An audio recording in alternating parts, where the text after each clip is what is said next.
예수께서 배에 오르사 건너가 본 동네에 이르니 침상에 누운 중풍병자를 사람들이 데리고 오거늘 예수께서 그들의 믿음을 보시고 중풍병자에게 이르되 작은 자야 안심하라 내 제사함을 받았느니라.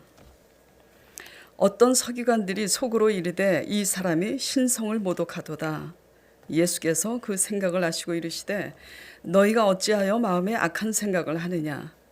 내 제사함을 받았느니라 하는 말과 일어나 걸어가라 하는 말 중 어느 것이 쉽겠느냐. 그러나 인자가 세상에서 죄를 사하는 권능이 있는 줄을 너희로 알게 하려 하노라 하시고 중풍병자에게 말씀하시되 일어나 내 침상을 가지고 집으로 가라 하시니 그가 일어나 집으로 돌아가거늘 무리가 보고 두려워하여 이런 권능을 사람에게 주신 하나님께 영광을 돌리니라. 예수께서 그것을 떠나 지나가시다가 마테라 하는 사람이 쇠간에 앉아 있는 것을 보시고 이르시되 나를 따르라 하시니 일어나 따르니라.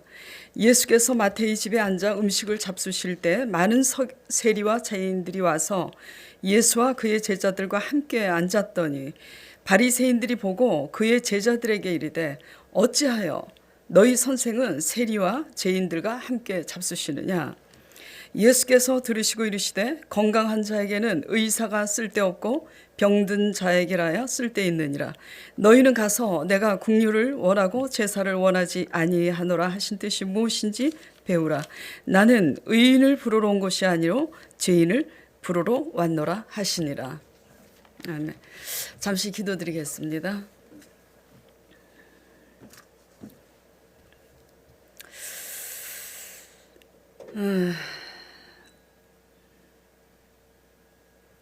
하나님 아버지, 마태복음 말씀에 배 타고 가면서 한 주 내내 1월달 이어서 2월달에 이르러 계속 마태복음 말씀을 묵상하면서 이렇게 봅니다. 오히려 교회 안에서 상당히 열심으로 믿는 그리고 성경을 연구하는 유대인과 바리새인들은 열심은 있지만 어떤 것도 믿음으로 반응하지 못하는 모습들을 봅니다. 그러나 성경을 연구했다라는 그런 기록도 없고 어떤 열심도 없는 그런 자들이 예수 그리스도의 소문을 듣고 믿음으로 나아오는 이런 현상을 봅니다.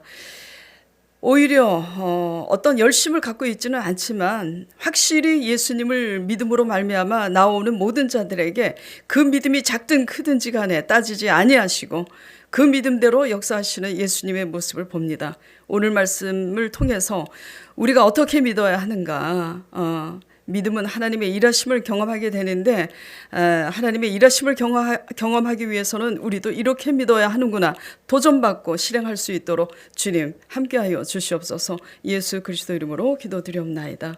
아멘. 자, 오늘 설교 제목이 우리도 이렇게 믿어봅시다. 이게 설교 제목이에요. 이 말씀 설교 제목을 유념하시면서 같이 은혜를 나눠보도록 하겠습니다.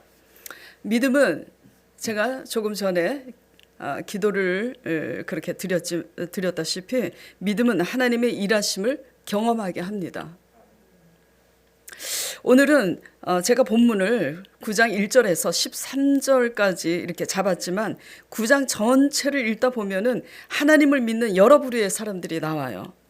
중풍병자에 이어서 그를 실어온 내 친구들, 그리고 서기관들과 바리새인들, 그리고 세례 요한의 제자들. 이 본문 오늘 13절 이하 14절서부터 끝까지 보면은 세례 요한의 제자들 얘기가 나와요.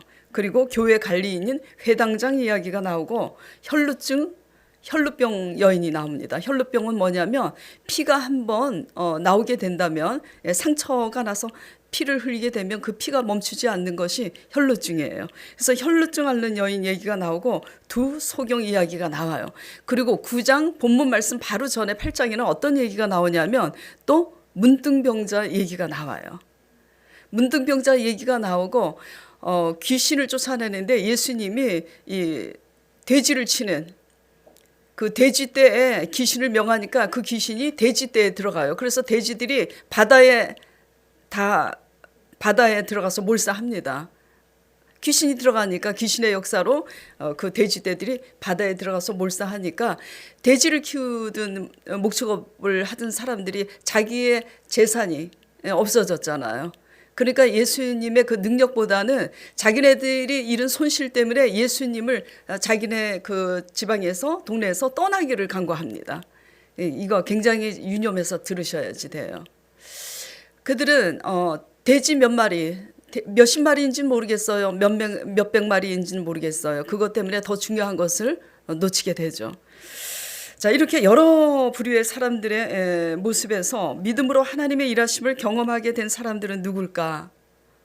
그리고 그들의 공통점은 무엇일까? 이런 것들을 우리가 깨닫기를 바랍니다.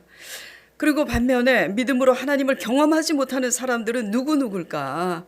또 이들의 공통점은 또 무엇일까? 이런 것을 대비해서 나눠보도록 하겠습니다. 자, 믿음으로 하나님의 일하심을 경험한 사람들은 누구냐면은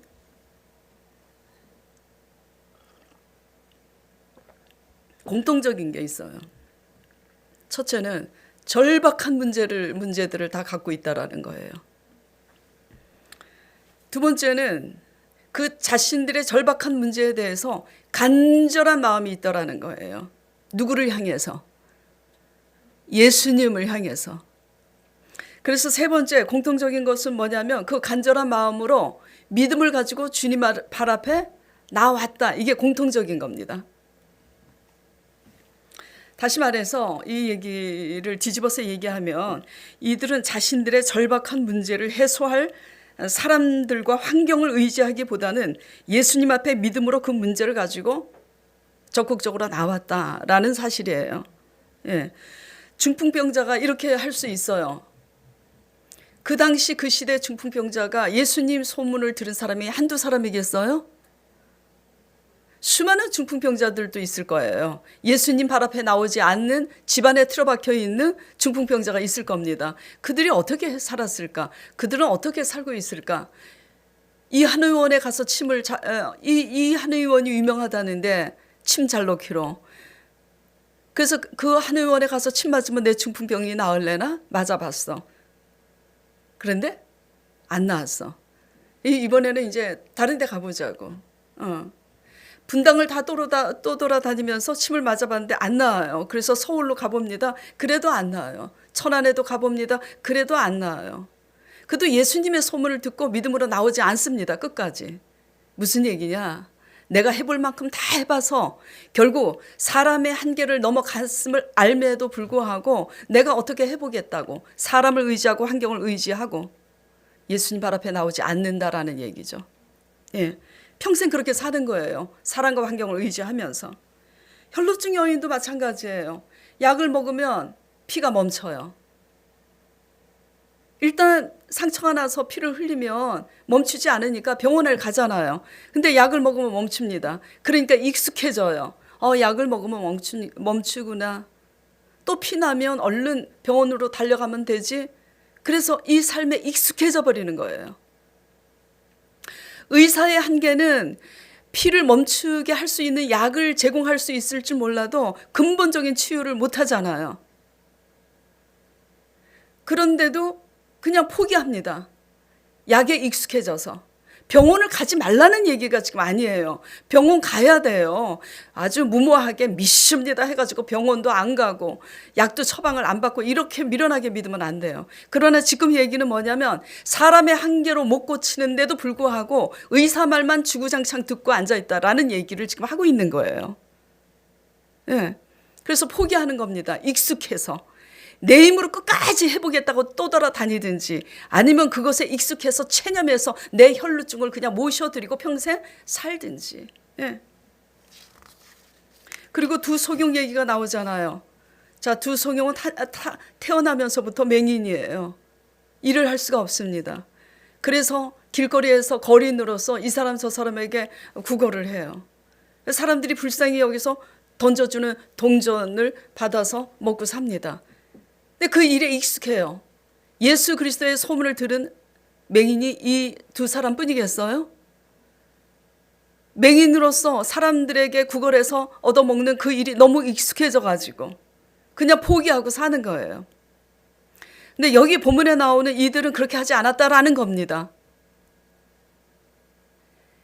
절박한 문제인데도 절박한 문제에 익숙해져 있다라는 거예요. 절박한 문제라서 사람이 근본적으로 해결할 수 없고 내 친구도 우리 가족도 내 절박한 문제를 해결해 줄 사람이 아닌데 조금은 도와줄 수 있겠지. 그런데도 불구하고 확실한 믿음을 가지고 주님 앞에 엎드리지 못하고 있다라는 이 문제를 지금 얘기하고 있는 거예요.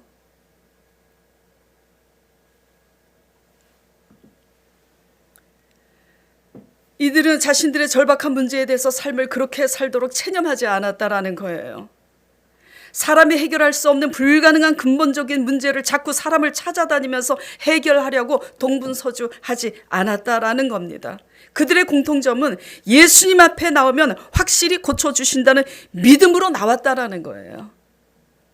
우리도 이렇게 믿어보자고요. 사람이 해결할 수 없는 절박한 문제를 자꾸 사람과 환경을 의지하지 말고 간절한 마음으로 믿음을 가지고 주님 앞에 나와 아뢰길 간절히 축원드립니다. 과연 우리가 이렇게 믿고 있는가라는 것을 적용해 보기 전에 그러면 이제 거꾸로 믿음으로 하나님을 체험한 사람들의 얘기가 아니라 서기관과 바리새인들의 얘기를 한번 나눠보자고요. 서기관들, 바리새인들, 세례 요한의 제자들, 그리고 또 본문에는 기록이 되어 있지 않아요. 나와 있지 않으니까. 예수님 곁에 있지 않으니까. 어떤 자들이 있는가? 절박한 문제가 있음에도 집안에서 나오지 않고 틀어박혀 있는 본문에 등장하지 않은 수많은 사람들까지 포함해서 한번 생각을 해보자고요. 자, 이들이 어떻게 했을까? 일단 문제를 가지고 주님 앞에 나오지 않는 중풍병자들, 소경된 자들 어떻게 생각하고 안 나오는 걸까? 귀찮아서 게을러서. 그리고 간다고 무슨 일이 일어나겠어? 치료받은 사람은 어쩌다 운 좋아서 치료받았겠지. 그리고 나는 이 병원 저 병원 다니면서 그렇게 해결할 거야.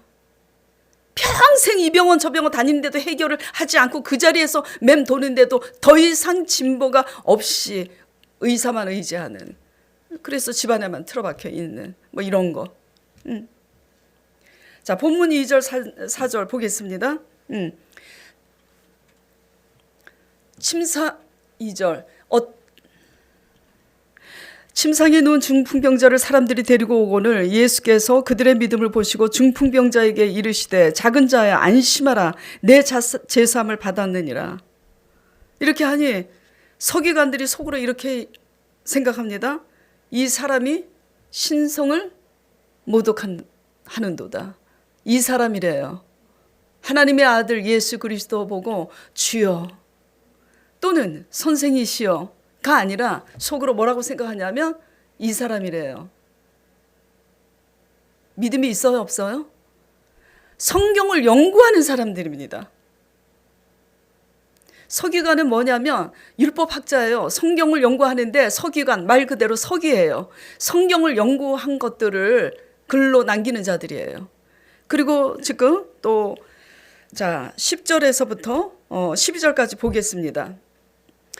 예수께서 마태의 집에 앉아 음식을 잡수실 때 많은 세리와 죄인들이 와서 예수와 그의 제자들과 함께 앉았더니 바리새인들이 보고 그의 제자들에게 이르되 어찌하여 너희 선생은 세리와 죄인들과 함께 잡수시느냐 이래요. 그러니까 예수님께서 들으시고 이럽니다. 건강한 자에게는 의사가 쓸데없고 병든 자에게라야 쓸데가 있느니라. 13절 너희는 가서 내가 긍휼을 원하고 제사를 원하지 아니하노라 하신 뜻이 무엇인지 배우라. 나는 의인을 부르러 온 것이 아니라 죄인을 부르러 왔노라 하십니다. 자, 바리새인들도 역시 율법 학자예요. 성경을 연구하는 사람들이에요. 왜 이런 일이 있을까? 지금 누구한테 이걸 따지는 거죠? 결국 예수님께 따지는 거예요. 그리고 예수님께 신성을 모독하고 있다고 황당해 하는 거예요. 너 참 황당하다. 네가 뭔데 제사함을 선포하냐 이거고 야 너는 왜 죄인들하고 같이 밥 먹냐? 지금 이겁니다. 이걸 지금 누가 하고 있냐면 성경을 연구하는 지도자, 나 같은 강 목사님 같은 사람, 나 같은 사람이 그 짓거리를 하고 있는 거예요. 지금 왜 이렇게 하고 있느냐. 성경을 어떻게 연구했길래. 하나님은 어떤 분이신지, 하나님이 무엇을 원하시는지, 우리가 어떻게 하면 하나님이 원하는 사람이 되는지에 주목하고 믿음으로 말씀을 묵상해야 되는데 자기의 열심으로 성경 공부를 한 거예요. 자기를 지키기 위해서, 자기를 위해서 자기 열심으로 공부를 한 거죠. 제 얘기가 아닙니다. 경험하니까 또 제가 깨닫기도 했어요. 왜 이렇게 믿음이 평생 없을까? 따져보면 목적이 하나님이 아니에요. 다 자기지. 1월달 한 달 내내 마태복음을 했어요. 그렇죠? 결국 주제와 본문은 다르지만, 설교 제목하고 본문은 다르지만 거기에서 제가 이렇게 여러분들에게 강조하는 핵심이 뭐였냐면 목적이 하나님이냐 여러분 자신이냐 그거였어요. 목적이 하나님이면, 하나님이 살아계신다는 것을 나타내기 위한 목적이면 믿음에 이룰 수가 있어요. 근데 자기 이익을 위해서 기도하니까 믿음에 이르지 못하는 거예요. 네. 대상이 하나님이 아니라 나니까 믿음에 이룰 수가 없는 겁니다. 지금 이 바리새인들과 서기관들과 세례 요한 이들이 어찌하여, 그리고 14절에 본문 이상 14절에도 보면 세례 요한의 제자들이 어찌하여 우리는 금식하고 바리새인들도 금식하는데 당신의 제자들은 왜 금식 안 하니? 우리가 하는 거 왜 당신들은 안 하냐 이거예요. 다 누구 기준이냐? 틀에 박혀서 내가 하니까 너도 해야 돼 이런 거예요. 근데 결국은 믿음은 없어요. 공통적인 게 뭐죠? 믿음 없는 사람들의 공통적인 건 뭐냐면 늘 왜, 늘 어찌하여. 하나님이 바위를 명하여서 물을 내시죠. 믿음의 사람들은 하나님을 이해하려 들지 않습니다. 그렇다고 맹목적으로 믿지 않아요. 바보같이. 생각은 있어요. 생각이 없어서 무조건 믿는 게 아니에요. 하나님은 우리가 이해할 수 있는 대상이 아니에요. 그렇기 때문에 하나님이 바위에서 물을 낸다 그러면 무조건 아멘입니다. 바위에서 물을 낸다고 설명한들 여러분들이 이해하겠어요? 믿음이 없으면, 그리고 우리의 한계로는 설명을 해도 못 알아듣습니다. 왜 못 알아듣느냐? 바위에서 어떻게 물이 나와요? 이해할 수 없는 것을 하시는 게 하나님이신데, 근데 자꾸 이해하려고 해. 어찌하여. 네. 그래서 이렇게 믿음으로 하나님을 경험하지 못하는 사람들의 공통적인 특징은 뭐냐면 늘 질문을 해요. 진보하는 질문이 아니에요. 부정적인 질문이라는 거지. 왜? 어찌하여? 따지는 질문이라는 거지. 하나가 되는 질문이 아니라는 거지. 자기들만의 리그에서 경계를 치는 질문이라는 거죠.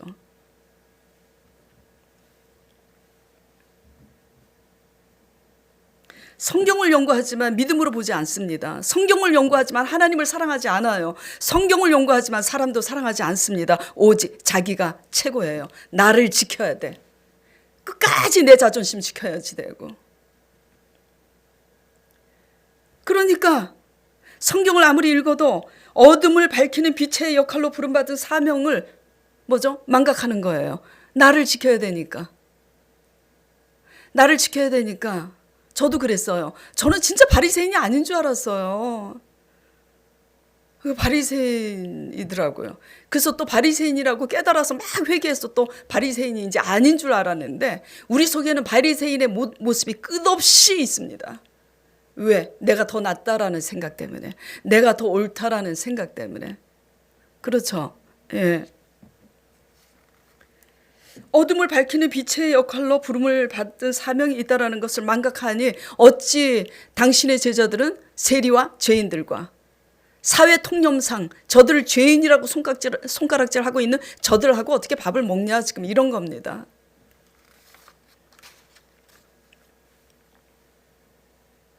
하나님의 사명 의식보다는 나는 이렇게 하는데, 나는 저렇게 하지 않는데 라는 그런 우리의 의와 기준 안에서 죄인의 경계를 스스로 가르는 거죠. 하나님은 그렇게 하시지 않는데 바운더리를 치는 거예요. 어떻게 저들하고 음식을 같이 먹을 수가 있어? 우리는 금식을 하는데 왜 안 해? 형식적인 틀에 매여서 우리는 이렇게 하는데 당신들은 왜 이렇게 안 하느냐고. 믿음이 없으면요 자유함이 없습니다. 자유함이 없으니까 자꾸 지키는 거예요. 더 열심히 해요. 지키고 지키는데 공허할 뿐이에요. 믿음이 없으니까 행복하지 않아요.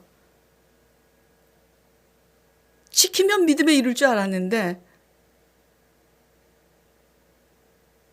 그거 아세요?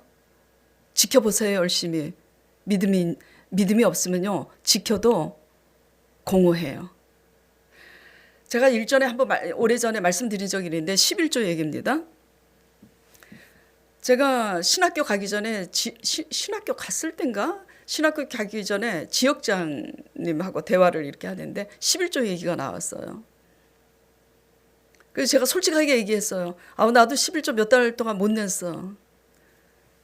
그래가지고 그냥 못 낸 건 어쩔 수 없고 이번 달에 그냥 이번 달부터 내려고 그래요. 그랬더니 파크타운에 사시는 그 지역자님이 어머 지역자님은 몇 달 동안 저 미룬 거 그거 다 모아서 갚지 않고 이번 달부터 어떻게 내세요? 어떻게 그럴 수가 있느냐?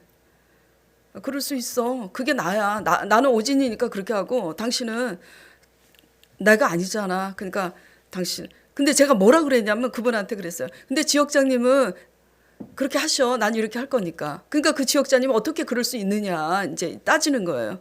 그래서 제가 어떻게 그렇게 할 수 있느냐를 얘기하는 것보다 이렇게 제가 얘기를 했어요.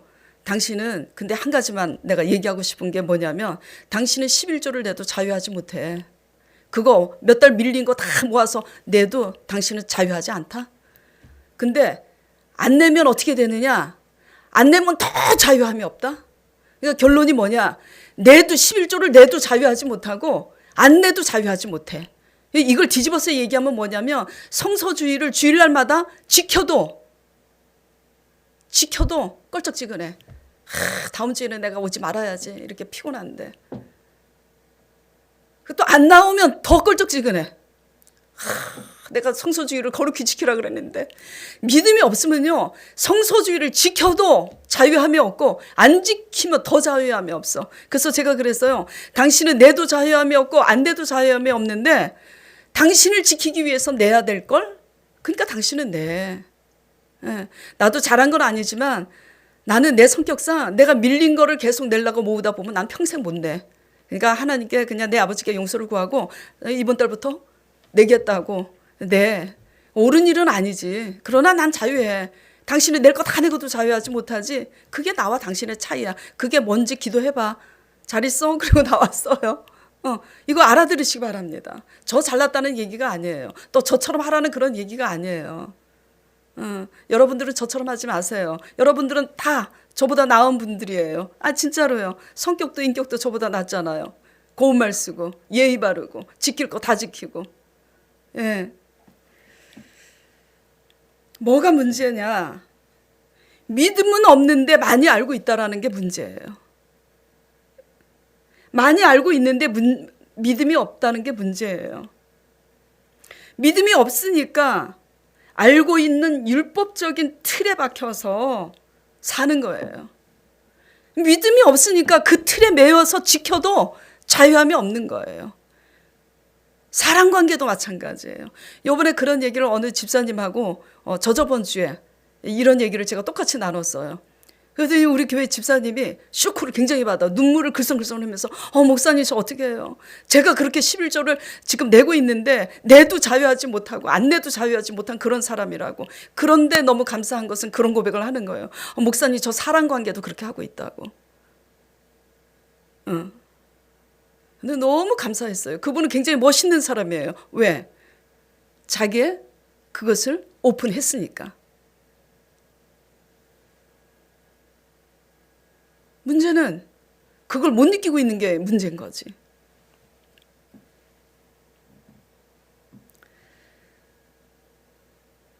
자, 로마서 10장 1절에서 4절 제가 읽어드리겠습니다.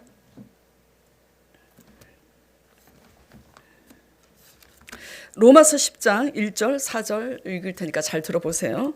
형제들아, 내 마음에 원하는 바와 하나님께 구하는 바는 이스라엘을 위함이니 곧 그들로 구원을 받게 함이라.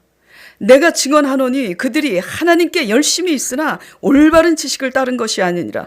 하나님의 의를 모르고 자기의 의를 세우려고 힘써 하나님의 의에 복종하지 아니하였느니라. 이거요, 잘 들어보세요. 다시 읽어드릴게요. 하나님의 의를 모르고 자기의 의를 세우려고 힘써 하나님의 의에 복종치 아니하였느니라 그랬어요. 제가 지금 뭘 강조하고 있죠? 힘써.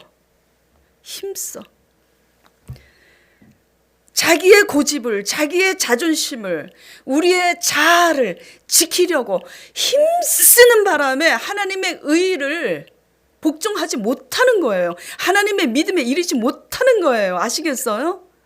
예. 나를 지키기 위해서 힘쓰지 않길 바랍니다. 예.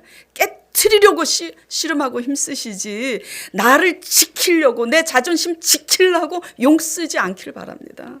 예. 좋은 일이 없어요.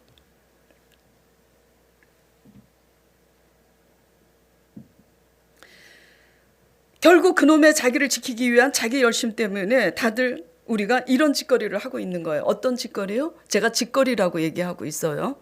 어떤 짓거리? 예수님 보고 황당하다. 네가 뭔데? 결국 신성을 모독해?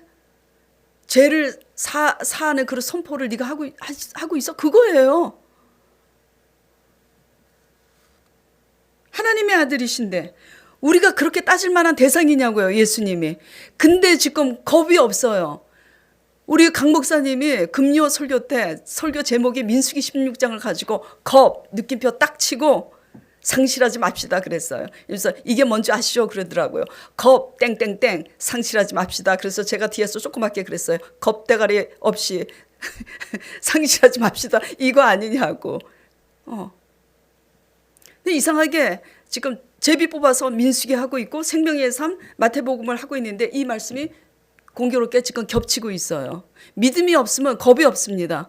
어떤 게 겁이 없느냐? 내가 따질 대상인지 아닌지를 모른다라는 거예요.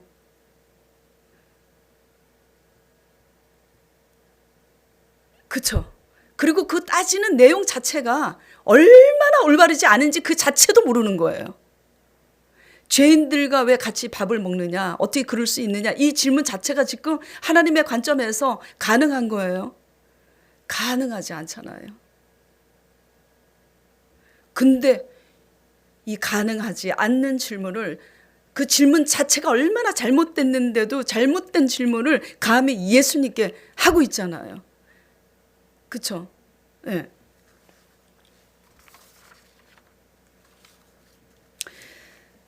따질 대상이 안 되는지 구분을 못하는 게 믿음이 없으면 그렇게 돼요. 민수기에 이스라엘 백성들이 모세와 아론을 하나님이 불러서 세웁니다. 기름 부어서. 그런데 모세와 아론의 통솔을 받아들이기가 싫은 거예요. 한마디로 야, 너만 하나님 잘 믿냐? 우리도 잘 믿는다. 레위 자손들이. 그래서 고라와 다단과 아비람 이 사람들이 당을 지어서 모세와 아론을 대적합니다. 뭐라고 대적하냐? 너희가 스스로 너희를 높이느냐? 예. 그게 어떻게 됐어요, 결국은? 하나님께서 이 소리를 듣고 땅을 갈라서 당을 진 레위 자손들 고라와 다단과 아비람을 죽여버립니다. 예. 이거 잘 들으셔야 돼요. 믿음이 없으면 성경을 아무리 연구하고 교회 안에서 열심히 있어도 하나님의 아들조차 성경을 믿음으로 연구했으면 하나님께서 말씀으로 예언하신 그 약속대로 예수 그리스도께서 오신다라는 것을 믿음으로 알아볼 수 있어야 되는데 믿음이 없으면 못 알아봐요. 그러니까 믿음이 없으니까 하나님의 아들 예수님조차도 못 알아봤는데 하물며 사람을 불러서 세운 모세와 아론을 대접하겠습니까? 이런 거예요. 그럼 오늘날도 마찬가지예요. 제자 사역할 때 웃기는 일이 있었어요. 영서라는 그 여의도의 이제 청년부 회장이었는데 그렇게 사람들을 잘 끌고 와요. 저한테 이제 은혜 받아갖고 마누라가 하도 이제 저한테 제 자랑하는 게 아닙니다. 저한테 말씀을 배우면서 집에 가면 남편한테 하도 제 얘기를 하니까 어떤 여자인데 도대체 그러냐 그래갖고 이상한 여자 아닌가 해가지고 보러 왔다가 말씀에 은혜 받아가지고 제자가 됐어요. 그래서 그 영서라는 그 청년이 또 사람을 끌고 온 거야. 근데 그 사람을 끌고 온 그 사람이 저를 보자마자 첫 마디가 뭐냐면 말씀 배우러 왔는데 뭐 여자 아니야? 그리고 그날 와가지고 여자라고 안 왔어요. 뭐 보러 온 거예요? 말씀 배우러 온 거잖아. 그쵸? 예. 네. 이게 뭐냐면 어찌하여 여자가 말씀을 가르쳐? 남자도 말씀도 모르는 주제에 와서 여자 남자 따지고 있냐고. 그쵸? 예. 네. 제가 주제라는 지금 표현을 왜 단상에서 하냐면 남자면 뭐 합니까? 지금 중요한 것은요 아무것도 아니에요. 남자가 대수입니까? 예, 지도자가 대수냐고요. 저도 역시 마찬가지예요. 저 바리새인이 아닌 줄 알았어요. 근데 어느 날 한 자매가 저한테 식사를 하자고 계속 요청을 해요. 제가 거절했어요.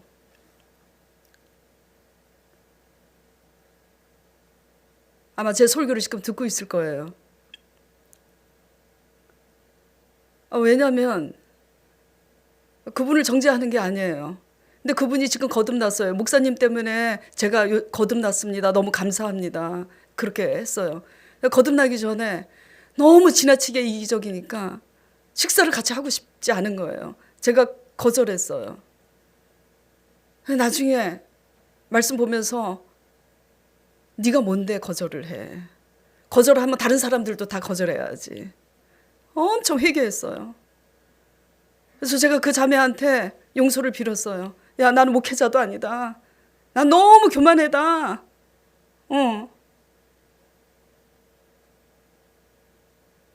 다른 훌륭한 목회자 찾아가서 은혜 받으라고. 그랬더니 우리 교회 나오더라고요. 진심이에요. 우리는 그래요. 저도 날마다 말씀을 묵상하는데도 내 생각에 너무 상식이 아니다 싶으면 그렇게 되더라고요.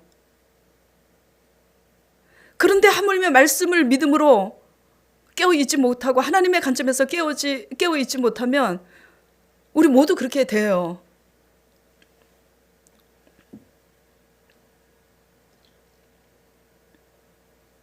이들은 자기들을 위해서 성경 공부 엄청 열심히 하고 지킬 거 다 지키느라고 바쁘지만 중풍병자 예수님 앞에 데려오지 않습니다. 데려와요? 1월 초에 제가 설교했죠. 마태, 마가, 누가, 요한복음, 공간복음 말씀을 묵상하면서 교회 안에서 그렇게 열심히 충성인 사람들, 그리고 성경 공부하고 11조 내고 금식하는 사람들, 지킬 거 다 지키는 사람들, 성경을 읽으면서 그 마음으로 내가 죄인으로서이다 하고 애통하고 회개한 그 대목 한 구절이라도 있으면 제게 전화해달라 그랬잖아요. 없어요. 내가 이렇게 하고 있다는 것 때문에 애통함이 없습니다. 믿음이 없어요. 사랑도 없어요. 교회 안에서 인정받는 그럴싸한 일들은 하지만 아무것도 없습니다. 빈 깡통이죠. 중풍병자 데려오지 않아요. 번거롭잖아요.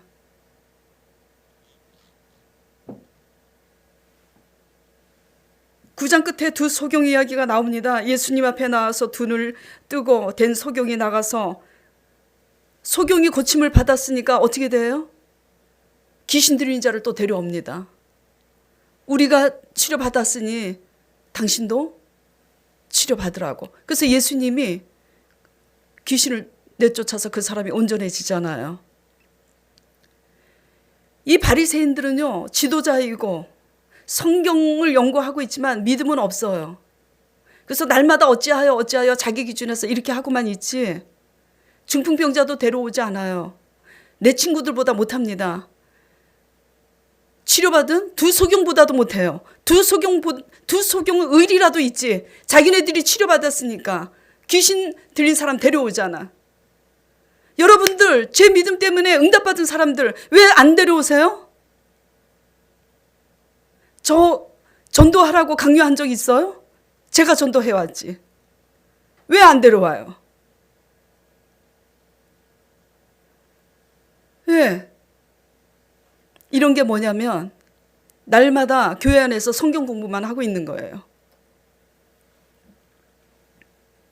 교회 안에서 자신이 알려지는 폼나는 일은 다 해도 교회 밖에서 가난한 자들을 구제하는 거, 병든 자 소외된 자 돌아보고 살피고 데려오는 일은 번거로워서 하지 않는다라는 얘기예요. 그러니까 맨날 먹고 사는 게 힘들어. 그래서 먹고 사는 일 때문에 그냥 아버지 앞에 그거 언제 하나, 하나님 나라와 의를 먼저 구하면 이 모든 것을 더해 주시리라 약속하셨는데, 혹시 우리가 이렇게 믿고 있지 않는지 돌아보시기 바랍니다. 열심은 있지만 능치 못함이 없으신 하나님의 살아계심을 하나도 증거해내는 일도 없고, 남을 위해서 환난당하는 남을 위해서 헌신하고 수고하는 일도 없는 자기 열심 때문에 겁없이 상실한 마음 그대로 우리 자신이 가지고 있는 의 안에서, 내 기준 안에서 따지고, 설교하는 사람의 본문이 기네 짧으네 그러면 자기가 목회하지. 본문이 짧든 기든. 아니 우리 교인은 한 사람도 그런 사람이 없어요. 어느 날 다른 교인이 한번 제 설교를 듣고 저한테 그러더라고요. 목사님 설교 본문이 길대. 그리고 근데 제 설교 왜 계속 듣고 1년이고 2년이고 다른 교회 다니면서 제 설교를 계속 듣고 있대요. 그래서 제가 그랬어요. 그럼 제 설교 왜 들어요? 그렇잖아요. 이게 무슨 얘기냐면 제 설교 본문이 길든 내 설교가 길든 짧든 중요한 거는 뭐냐면 그냥 은혜 받으면 돼요. 무슨 얘기인지 아시겠어요? 은혜 못 받으면서 은혜 받은 거 다 놓치고 할 말이 그거밖에 없냐고. 1년 동안 2년 동안 설교를 들었으면 고백할게. 그렇잖아요? 그런 문제라는 거죠. 예.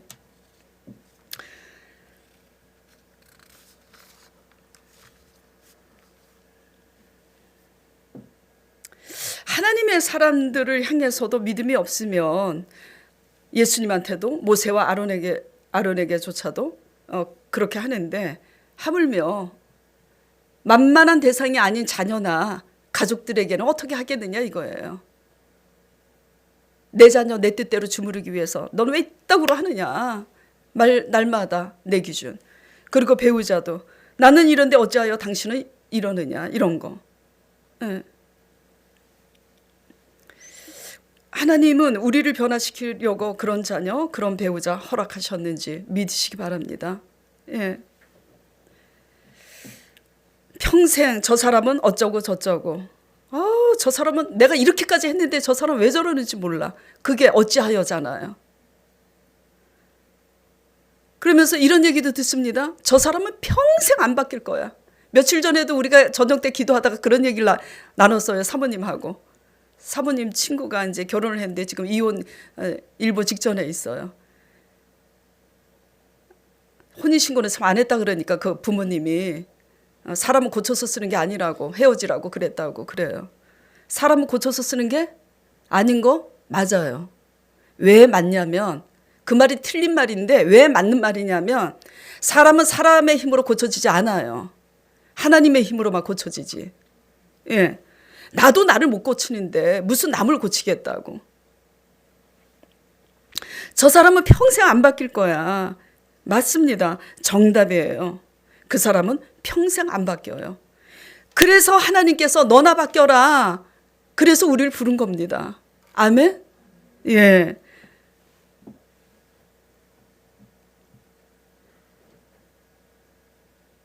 그래서 우리가 고리를 끊어야 되는 게 뭐냐면 왜라는 거.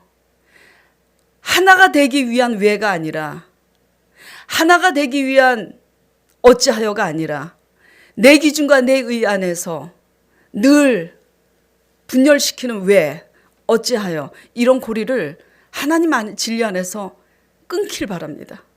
예. 이 고리 끊지 못하면 우리는 영원히 서기관과 바리새인의 신앙인 거예요. 사람은 고쳐서 쓸 수 없으니 헤어져라. 보세요. 저 같은 인간도 하나님이 고쳐서 이렇게 쓰시잖아요. 제가 개척했을 때 얘기했죠. 저희 형님이 예? 하나님 살아계시다고. 정말 하나님 살아계신 거를 내가 알게 됐다고. 그래서 무슨 기적이 일어났나 그랬더니 자네가 하나님을 믿은 게 기적이라고. 기가 막혀서. 이런 사람도 하나님이 고쳐서 쓰시는데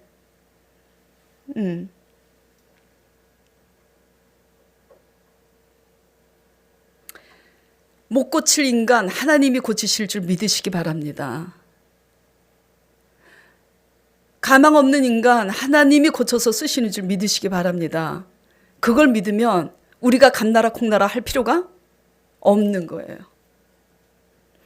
하물며 그 대상을 분별하시길 바랍니다. 예.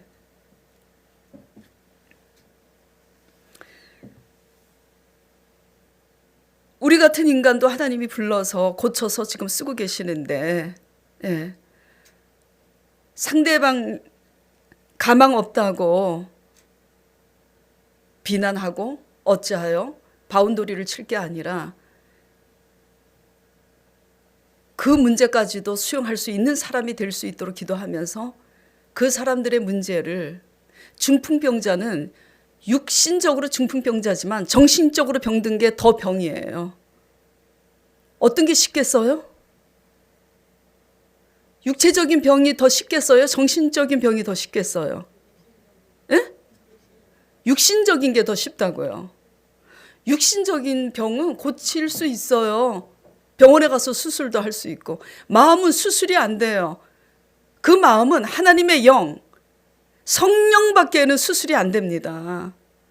예.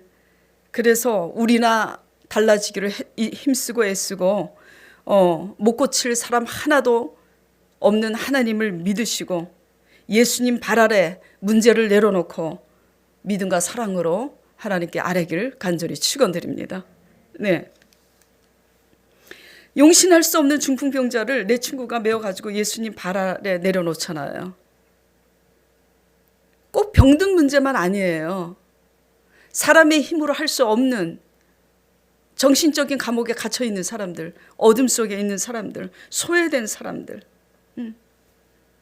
그런 사람들 다 그 영혼 구원을 위해서 간절한 마음과 믿음으로 예수님 발 앞에 엎드려 중보해야 되는 거죠. 자, 근데 이 중풍병자를 데리고 온 친구들의 이야기는 마가복음 2장에 여러분들이 알고 계시겠지만 자세하게 나와 있어요. 마가복음 2장 1절 5절에 이렇게 보면은 그들이 들것에 중풍병자를 실어 갖고 오는데 예수님의 설교를 듣느라고 사람들이 인산이네야. 그러니까 그 집에 들어갈 수가 없어. 그러니까 지붕에 올라가서 지붕을 뜯어서 중풍병자를 달아내립니다. 근데 이건 이제 이해를 돕기 위해서 말씀드리면 그 당시 팔레스타인 가옥들은 어떻게 돼 있냐면 흙으로 빚은 단층 슬라브예요, 지붕이. 오늘날 우리 이런 지붕이 아니에요. 그런데다가 지붕으로 올라갈 수 있는 계단이 옆으로, 건물 옆으로 나 있어요. 그러니까 지붕으로도 계단을 이용해서 쉽게 바깥으로 올라갈 수도 있고 흙으로 빚어진 단층 슬라브이기 때문에 뜯기가 그래도 수월해요. 기구만 좀 있으면. 그렇게 했다라는 거예요. 어쨌든 그렇다 할지라도 남의 지붕을 뜯어서 달아내린다는 것은 이런 결례를 무릅쓰는 일은 쉬워요? 어려워요? 어렵습니다. 이렇게 어떻게 보면 인간적으로 보면 참 예의 없는 이런 결례를 무릅쓴 이 결단은 어디서 나온 거냐 이거지. 간절하면서 나온 거예요. 그렇잖아요. 나중에 지붕 다시 고쳐주면 되잖아. 그 지붕은 사람 손으로 고쳐주면 되잖아. 근데 중풍병자는 예수님밖에는 못 고치잖아. 그게 예수님 발 아래 내려놔야 되잖아. 방법이 없잖아요. 예. 그러니까 간절한 마음 때문에 지붕을 뜯은 겁니다. 그리고 또 뭐 때문이냐? 예수님 발 앞에 내려놓으면 예수님이 확실히 반드시 치료해 주신다는 확실한 믿음인 거예요. 또 한 가지 뭘까? 사랑인 거예요. 이 네 사람들이 그 중풍병자가 누군지는 모르겠어요. 어떤 관계인지는 모르겠어요. 그러나 이 중풍병자를 사랑하지 않았다라면 이렇게 했겠느냐 이거지. 사랑만이 그렇게 할 수 있어요. 믿음, 확실한 믿음만이 그렇게 할 수 있고요. 간절함만이 그런 결례를 무릅쓴 행동을 예수님 앞에 보일 수 있다라는 거죠. 그래서 본문을 보겠습니다. 다시 2절.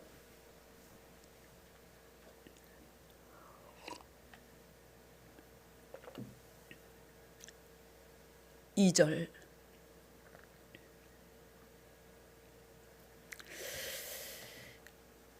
침상에 누운 중풍병자를 사람들이 데리고 오거늘 예수께서 그들의 믿음을 보시고 중풍병자에게 이르되,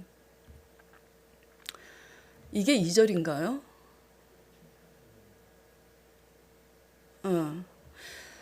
자, 예수께서 배에 오르사 건너가 본 동네에 이르시니, 여기가 1절이고 거기서 그렇게 돼 있나 봐요. 2절에 침상에 누운 중풍병자를 사람들이 데리고 오거늘 예수께서 그들의 믿음을 보시고 그랬어요. 그쵸? 보시고. 믿음은요, 보여야지 돼요. 진짜 믿음은요, 보이게 돼 있어요. 가짜로 믿으니까 틀어박혀 있는 거지. 진짜로 믿으면 보여요. 말도 달라지게 돼 있고, 진짜로 믿으면 행동이 따르게 돼 있어요.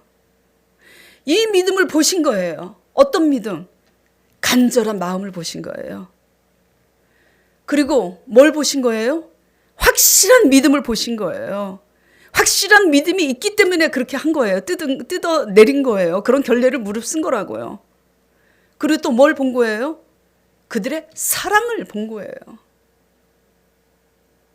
우리 이렇게 믿어보자고요.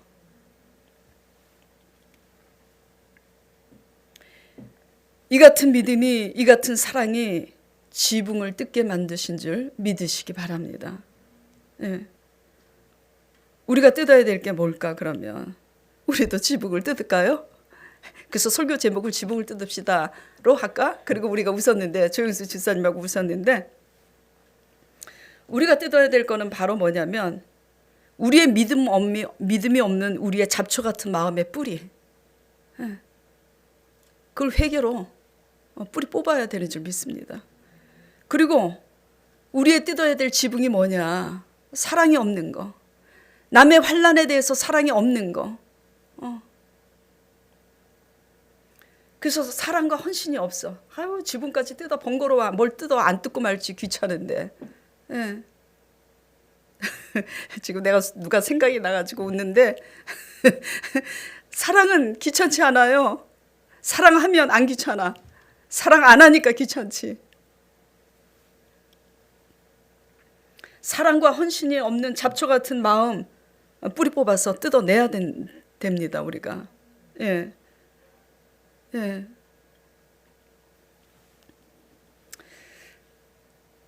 말씀 따라가면서 이렇게 믿음으로 씨름하면서 비대면이라서 더 열심히 해야 되겠다고 마음먹고, 지금 자신들도 불편한 몸인데도 불구하고 구역 식구 이렇게 돌아보느라고 헌신하는 우리 집사님들 감사드리고 있어요. 다 이렇게 다 엉터리로 믿고 있지는 않죠. 예. 제게 고백을 하더라고요. 목사님, 지금 비대면이라.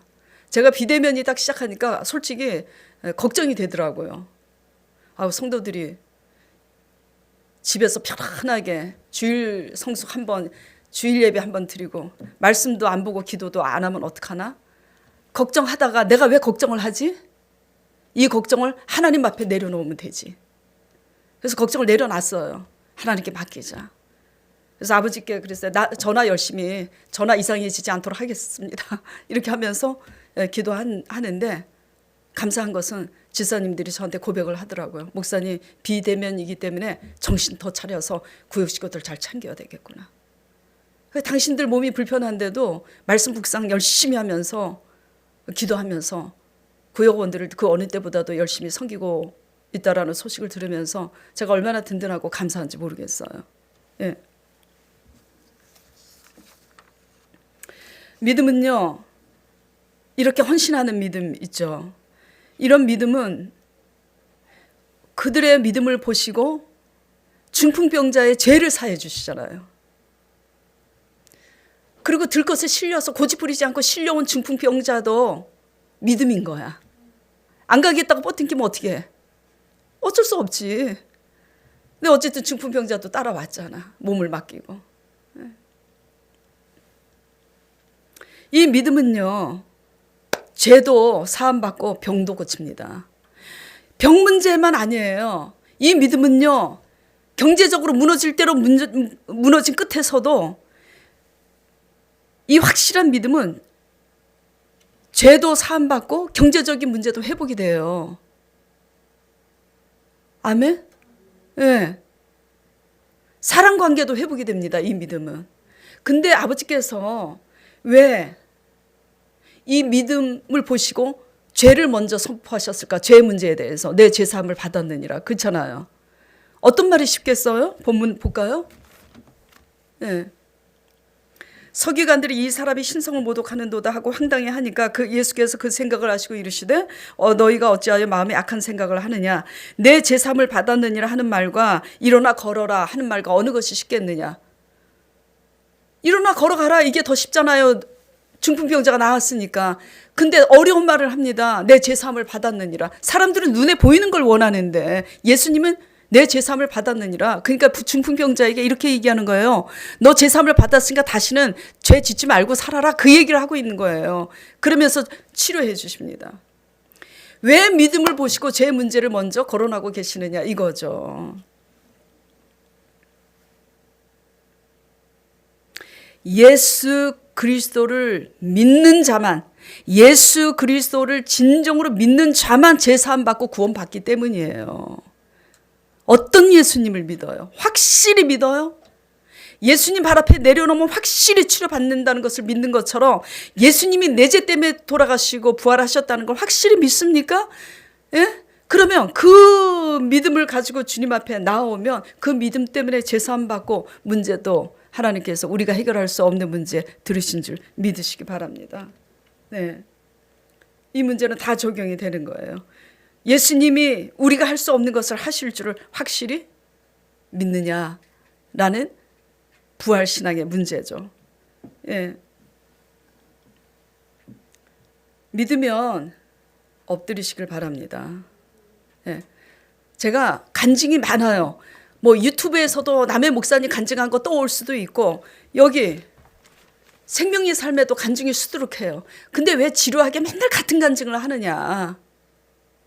같은 간증을 듣고 수많은 간증을 듣고 집에서도 유튜브로 다른 목사님 설교도 듣고 간증 듣잖아요. 너무 많이 듣는데도 하지 못하시니까 같은 그냥 간증하는 거예요. 네. 지금 우리 강 목사님 사장이잖아요. 신학교 때 주간부에서 야간으로 가겠다고 저한테 제가 그때 부반장이었기 때문에 인사를 하더라고요. 그래서 너 왜 야간으로 가는데 낮에 알바하기 위해서 간대요. 그럼 엎드려서 기도해봤니? 기도 안 했대. 기도해야지. 왜 기도 안 하는가? 다른 거로 열심히 기도하는데 우리 생각 때문이에요. 어찌하여? 기도해봤자 그 알바가 그 알바지.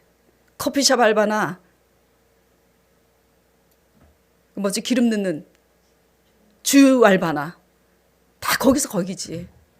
한 시간에 얼마 8,000원, 10,000원 많아봤자 거기서 거기지. 이 생각 때문에 구하지 않고 내가 구하는 거야. 그래서 제가 그랬어요. 하나님이 부른 종 맞냐?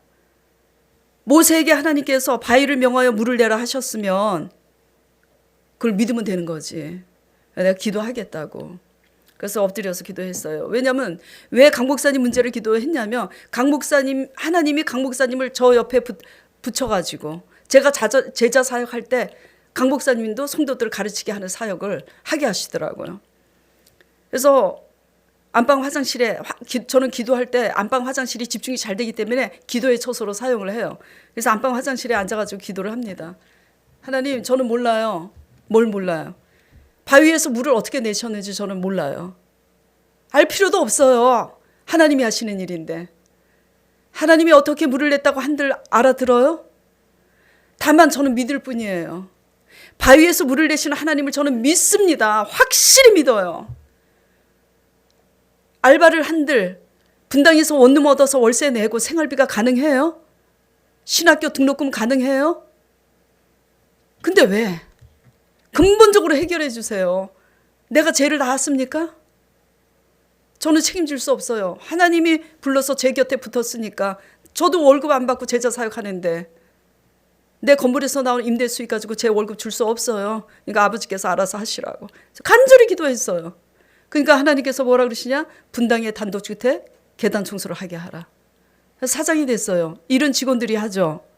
요즘은 사역에 전무하잖아요. 지금 이 말씀을 드리는 이유는 확실히 믿냐고요. 예? 지금 코로나 시대잖아요. 환경이 문제냐고요. 바위에서 물을 내시는 하나님 믿으시기 바랍니다. 예수님의 소문을 듣고 소경과 문둥병자, 혈루증 여인 옷이라도 만지면 나올 거라고 믿고 나왔잖아요. 믿으면 하세요. 믿으면. 예, 우리 이렇게 믿어보자고요. 믿으면 말이 달라지고요. 믿으면 행동이 달라지는 거예요. 못 믿으니까 맨날 지키는 거에만 애쓰고 못 믿으니까 공부만 열심히 하는 거지. 자, 오늘 말씀을 묵상하면서 나는 바리새인과 서기관처럼 믿고 있는 건 아닌가. 중풍병자를 들것에 실어 온 이 내 친구들의 믿음처럼 이렇게 믿고 있는가, 이렇게 반문하면서 우리의 믿음을 다시 하나님 말씀에 고정시켜서 바랄 수 없는 중에 바라는 그 하나님의 영광을 위해서 우리의 믿음 없음을, 우리의 불신앙을, 이 잡초 같은 마음을 성령을 의지하여 회개로서 뜯어내면서 어찌하여라는 그런 고리를 끊어내면서 하나님 마음에 합한 믿음과 순종의 사람 되기를 간절히 축원드립니다. 기도드리겠습니다.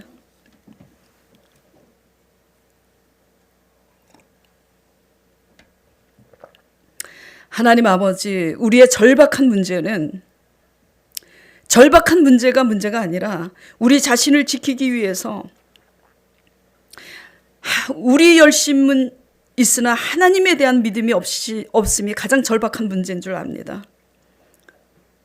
우리의 절박한 문제는 우리의 열심 때문에 우리의 의를 가지고 환난당하는 사람들에 대해서 사랑이 없음이, 이것이 가장 절박한 문제인 줄 압니다.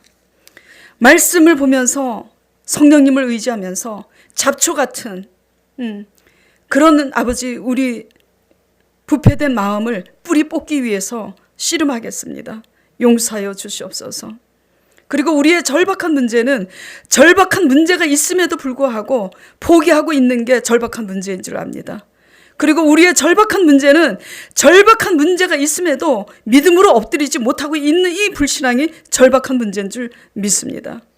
우리의 절박한 문제는 하나님께서 언약하셨기 때문에 하나님이 하시겠다고 하셨는데도 믿지 못하는 이 불신앙이 절박한 문제인 줄 믿습니다.